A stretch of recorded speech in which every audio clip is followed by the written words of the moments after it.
How and when does steel melt?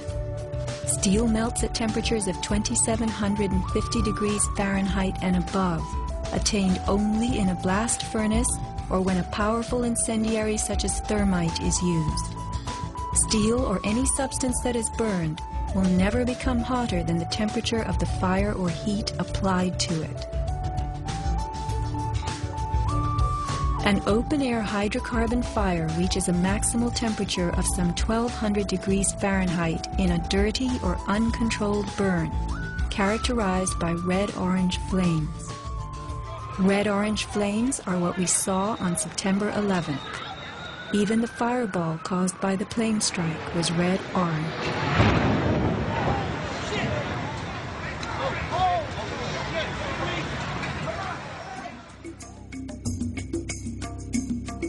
A controlled burn falls between a dirty burn like a fireplace and a controlled environment, the blast furnace. A controlled burn employs a regulated mix of air and fuel, an example being your gas stove or the engine in your car. You can fire up your gas stove all day long, making soup, roasting a duck, or simmering a stew. Made of steel, your stove will not melt, and nor will your pots and pans. This is a kerosene heater designed for use in any ordinary house. The heater runs on jet-grade kerosene contained in this tank. Made of steel, the heater can operate all night and all day. The kerosene fumes ignite and burn inside it, never causing even the smallest part of this heater to weaken or melt. Yet we were led to believe that these tremendous buildings, framed in steel and surfaced in aluminum, totally collapsed from small scattered fires and 90 minutes of smoke. Take note of these hurtling beams, thrown laterally outward as the tower comes to earth. Would fire have the strength to eject such huge hunks of metal? Thermite. An incendiary used by the military, thermite is a compound of iron oxide and aluminum, which when ignited sustains an extreme heat reaction, creating molten iron. In just 2 seconds, thermite can reach temperatures over 4,500 degrees Fahrenheit, quite enough to liquefy steel. This is thermite melting the engine of a car. We know that open-air fires cannot burn hot enough to melt steel, but metal had melted at the base of the towers. The second product of a thermite reaction is aluminum oxide, visible as white smoke. Was thermite used in conjunction with explosives on September 11th? Watch this very bright substance pouring from the 81st floor of the South Tower.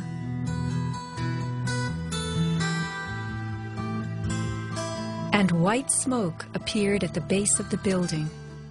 Would this be aluminum oxide, the byproduct of a thermite reaction? Appendix C of the FEMA report describes sulfur residues on the World Trade Center steel. The New York Times called this the deepest mystery of all. Sulfur slightly lowers the melting point of iron, and iron oxide and iron sulfide had formed on the surface of the structural steel. Sulfur used with thermite is called thermate, producing even faster results.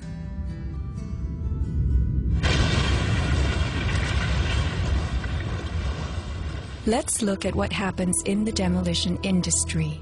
Taking down large structures requires preparation.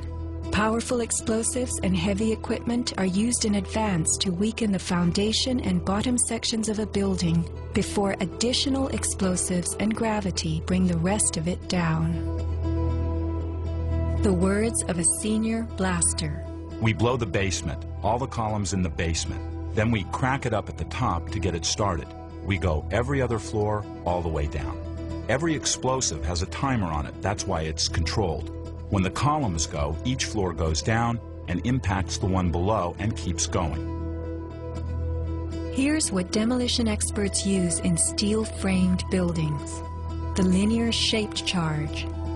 It's a chevron-shaped or V-shaped charge that you can focus at a specific target, and it's lethal. It generates around 3 million pounds per square inch pressure at a speed, depending on the explosive inside the shaped charge, in excess of 27,000 feet per second. Besides the unfathomably powerful shaped charge, blasters have a lot of tricks. There are over 1,000 different types of explosive. Different because they detonate at varying speeds. With the use of delays, we can control pretty much where the debris lands. We can control vibration. We can control noise levels. Timing and delays are the key to just about everything in our business.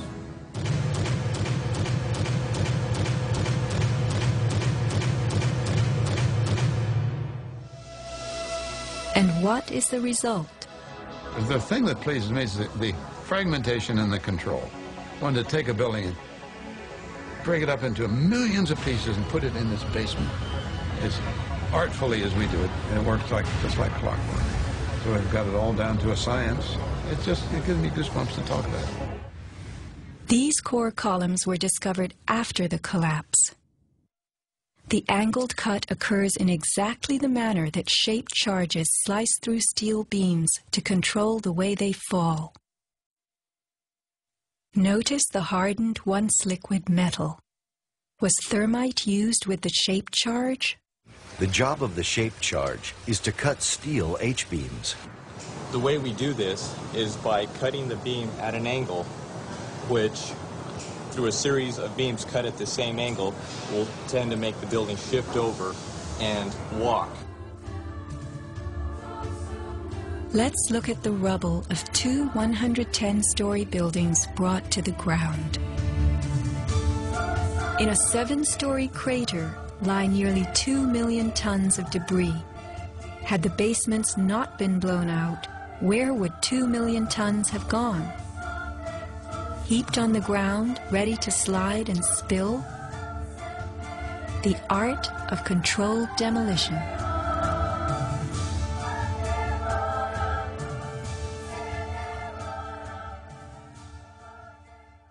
The steel in dragon-like lengths and contortions spoke for itself. Bent, deformed, without cracks. I found it hard to believe that it actually bent because of the size of it and how there's no cracks in the iron. It bent without almost a single crack in it.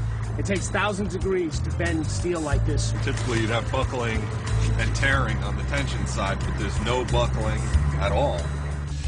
There's no buckling at all.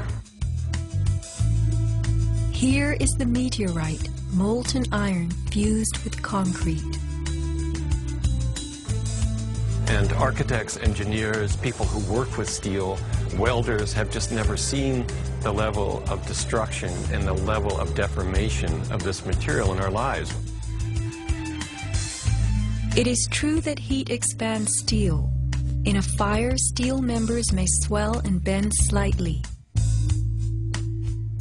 But this, how could these huge tangles have been created?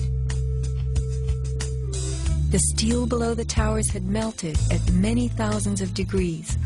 Since metal conducts heat, were these twisted remains formed by high temperatures wicking their way through a gridwork of steel?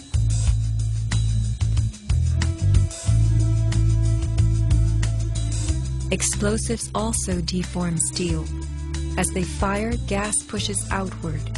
The force of the gas can easily bend a large steel column.